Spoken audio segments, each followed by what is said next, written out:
Welcome to Corvette Talk with Scags. Today I wanted to do a little buy, hold, and sell Corvette style. This will give you a little better understanding where I am, my beliefs right now, as far as what you should buy, what you should hold, and what you should unload. In the buy category, I have the C6 ZR1. The C6 ZR1 was a tour de force when it came out in 2009. The first Chevrolet-based supercharged vehicle. The supercharger was in the V of the motor, really beautiful. A clear plastic hood where you could look down on the supercharger. 638 horsepower, carbon ceramic brakes. Now is the time to buy a C6 ZR1. They're not going to get any cheaper, so I really think you should pull the trigger if you're thinking about it. Number 2 on my list to buy is the C5 Z06. We just happen to have one sitting here. Miles for smiles. This is the car that you got to get. If you could break it down per dollar per horsepower, it's an incredible buy. I think that people are going to eventually start catching on, and the market is going to dry up, and there's not going to be as many out there for sale. So now I think is the time for you to buy a C5 Z06. Moving on from there, I got the 88th 35th anniversary. I did a little bit of a special on that car last week. It's a favorite of mine. It's an awesome looking car. They're very inexpensive. I think I did it last week as far as $25,000 and under. How long could they possibly stay like that, folks? Try to get the manual transmission. Now's the time to buy one of those. Also on my list, I have big blocks from 66 to 72. Folks, my market analysis shows me that big blocks have never been this cheap. You know, there's a bit of a lull in the collector car market right now in general, and the tide is that way for Corvettes as well. Big blocks are inexpensive. Well, I shouldn't say inexpensive, but now is the time to buy them. They're not going to get any cheaper. I believe they're going to turn around and be expensive again. So I would get one now if you were thinking about one. And finally on my list, a buy is 70 to 72 convertibles. These have been a great deal forever, and I still think they're a great deal. Go get one. Going on for the next category here, which is hold. I have hold C7, ZR1, and Z06.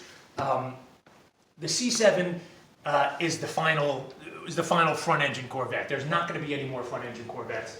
Chevy's already talking about an electric mid-engine Corvette. There's all sorts of speculation as to what the Vette is going to turn into. But one thing it's not going to turn into is a car with a motor in the front.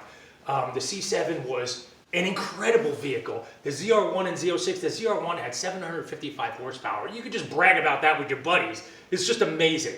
So the C7, ZR1, and Z06, get one. All C2s, Corvettes from 63 to 67 with matching numbers. Again, they're not at a rate of price point where they were 5 or 6 years ago. They're a lot less expensive now, and I think now's the time to buy one. They're not going to stay that way. That's why I have them under the whole category. 68 and 69 L88s. L88s are expensive. They're always going to be expensive. But as soon as they dip down below $1 million, there was one recently that came up for sale at auction, and it didn't even break $500,000. Obviously, that's a lot of money. But if we're talking about cars that are worth a lot more, 68, 69 L88s are in that category. If you had a Jones for one and just happen to have a $500,000 lying around, that might be one that you want to consider holding on to. Also on my hold list, C6 Grand Sports, like Bill's that we did a couple of months ago.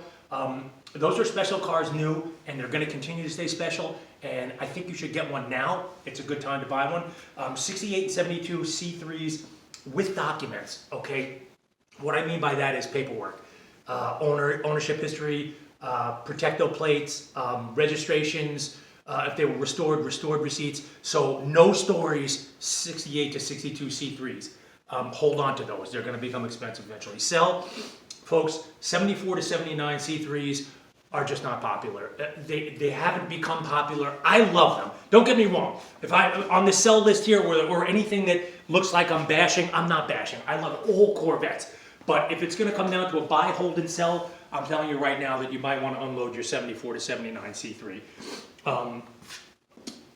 Base model C5s and C6s. Folks, it's not that far of a stretch from a base model C5 and C6 to get a Grand Sport or a Z06. So if you have a base model C5 and C6, now's the time to get rid of it. 84 C4. Folks, the 84 C4 was a dog in 1984, and it's a dog 35 years later. If you still have one, bless your heart, but it's time to move it out of your garage because they're really nothing special. Resto Mods C1s, okay? This is something that, you know, people might be a little confused about. If you have a C1, and by C1 I mean from 53 to 62, and it's got a giant motor popping out of the hood, now's the time to get rid of that, folks. You probably had your fun. It's a resto mod, so there's nothing original about it. You probably burned rubber 100 times. You've done all you could do with that C1 resto mod. Get rid of it now. Moving on from there, C2s, that means 68 to 70. When I say C2, I mean 68 to 72. The rubber bumper era, I'm not really putting in here. But I'm saying, excuse me, C2s, I'm talking about 63 to 67, my bad. Without numbers matching and without documents. Okay, C2s right now, without numbers matching and without documents, are almost affordable. They're getting into C3 range. And to me that says that if you have one without numbers matching, without any type of decent documents, without any type of results at any type of shows, now is the time to get rid of it. Either that or somehow scope out the original motor and put it back in there, because these things are inexpensive now. And my opinion is that they're going to stay inexpensive or they're going to get less expensive. Folks, I hope this cleared up a little for you. I hope you're learning something watching my videos. Happy New Year. I got a lot of cool stuff planned for 2020. A lot of really great ideas. Next week we're going to do a video on oddball Corvettes. And let me tell you something, there is a lot of weird Corvettes out there. So we're going to do a whole video on that. I'm going to back it up with some information from some of my books and some of my magazines.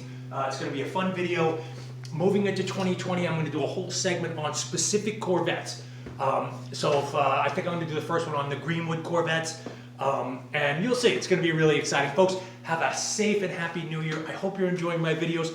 Thank you for watching them throughout 2019. I'm flattered that I got any views at all for these. And we've upgraded. My family was good enough to get me a GoPro.